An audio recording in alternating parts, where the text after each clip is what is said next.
Šios dienos Pradėk nuo mažai herojai Daura Narkevičiūtė. Ji viena iš barų kambarys įkūrėjų. Mergina pasakoja, kad jo atsiradimo istorija prasidėjo nuo svajonės, kuri pamažu tapo realybė. Tai viskas, ką prasidėjo tiesiog nuo svajonės, nuo vizijos, paskui ta svajonė tokia vizija tapo. Po to, kai jau, kaip sakyti, jau tas toks noras stiprus pasidarė. Bet tiesiog jau tada pradėjom galvoti rimtai ir tada jau prasidėjo tie praktiniai žingsniai. Sakyti, jau domėtis pradėjom, kaip čia ką, nuo ko pradėti. Ir taip žingsnelis po žingsnelio. Iš tikrųjų tai čia Aistys sugalvojo. Čia Aistys buvo idėja, jinai čia mane tą svajonę savo užkrėtė. Ir po to kažkaip vis šnekėdavom abidvi. Ir paskui sako, darom. Tai va, tai tas kelias nebuvo čia kažkoks lengvas, bet nežinau. Kažkaip, kai dviese buvom, gal tiesiog dėl to lengviau buvo. Mes pagalvojom, kad tiesiog Marijampolėje nėra tokios vietos, kokią mes įsivaizdavom, koks turėtų būti, koks dabar yra kambarys, tokia neformali, žodžiu, tokia vieta. Ir sakau, tai davai, Marijampolėje gal, nu tai gerai, Marijampolėje. Tai va, ir dabar to Marijampolėje ir iš tikrųjų, ir dar aš tada gyvenau Vilniuje. Ir grįžau galiausiai Marijampolėje gyventi ir labai džiaugiuosi visiškai, žodžiu, nesigailiu ir čia man vienas geriausių sprendimų grįžti į Marijampolę. Paklausus, kaip pradėti nuo mažai, Daura pabrėžė, jog reikia nebijoti pradėti ir dirbti, bei pasakoja, kaip pačios pradėjo įgyvendinti kambario idėją, su kokiais sunkumais teko susidurti. Iš tikrųjų, tai svarbiausia tai tiesiog yra nebijot pradėti ir iš tikrųjų nebijot darbo, nes to darbo tai irgi reikia iš tikrųjų labai daug. O šiaip tai ten kažkokių praktinių patarimų, tai net nežinau, sunku duoti, gal nuo srities iš tikrųjų priklauso. Svarbiausia pabandyti, kad ir nepasiseks, bet po to negalvot, kad nepabandžiau, kaip galėjo būti. Nes mes irgi kažkaip, tikrai labai tenai buvo, kaip sakyt, ten nesisekė ta pradžia, ten tų pinigų neturėjom, bet kažkaip susijimėm ir atrodo, jeigu būtum nuleidę taip rankas, tai nieko nebūtų ir buvę, o nebijojom. Tikrai mes ten mažai turėjom, mes ten, kaip sakyt, nei ten kažkokios patirties turėjom, kad dirbę, abidvi padavėjom ir tiek. Bet nebijojom ir yra tas rezultatas. Tų abejonių daug yra, bet vis tiek kažkaip sakom, jau geriau pabandysim, čia galvojam, gerai būtų, norėtume, bet taip kažkaip ir nepabandom, bet sakom, tai imam ir padarom. Gal net naiviai mes ten taip tikėjom tą savo idėją, net kažkaip tėvai gal net šiek tiek bijojo už mus ar abejojo, mes tai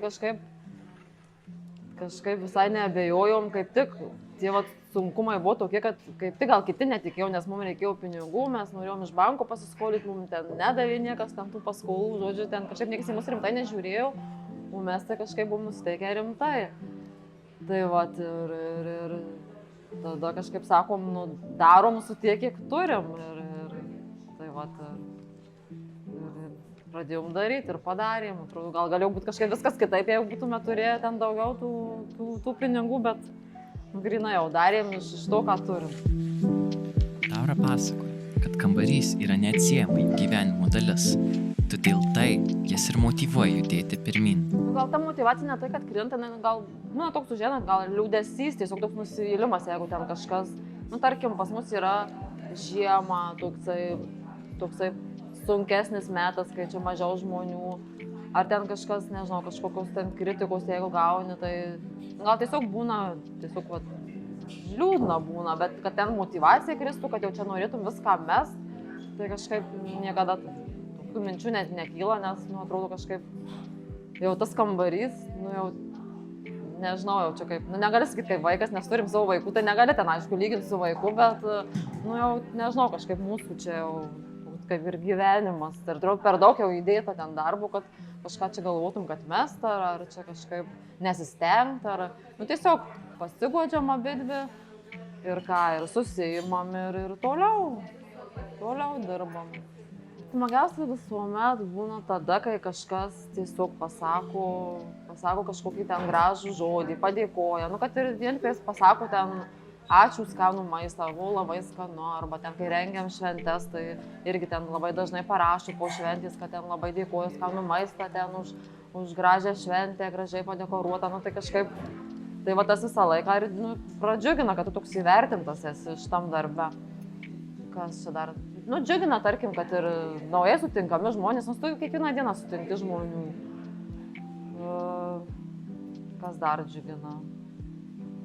Džiugina šiaip tie rezultatai, nes tu kaip ir matai tą rezultatą iš tikrųjų, tai vat.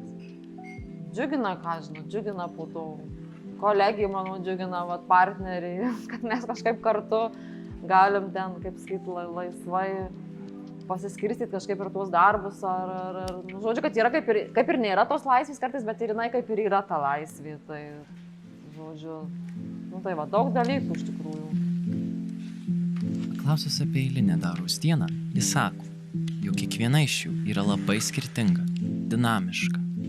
Nu, tos dienos tai iš tikrųjų tokios labai skirtingos būna, nes čia toks labai dinamiškas darbas, tai tikrai kiekviena diena yra labai skirtinga. Nu, tai tarkim, šiandien, tarkim, va diena, tai ką, atvažiuoju į darbą, tai aš visą laiką išeinu į terasą, visą laiką pasilieju gėlės, visą laiką ten apžiūriu, ten tas gėlės apskabau, tada ten, va čia atvažiavau, dingus elektra, nu tai jau iš karto ten, žodžiu, iš karto toks jau kaip netikėtumas, iš karto išmuša iš vėžių, tada jau čia vėl ieškai, kas čia negerai.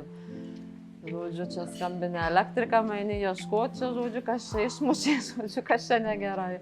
Tai va, nu tada jau čia susitvarkai viską, tada paskelbi pietus, tada vėl čia kažką ar prisėdi prie kompiuterių, ar tarkim kaip šiandien, tai čia švenčių, va, turėjau kelias, tai eini tom šventėm ruoštis.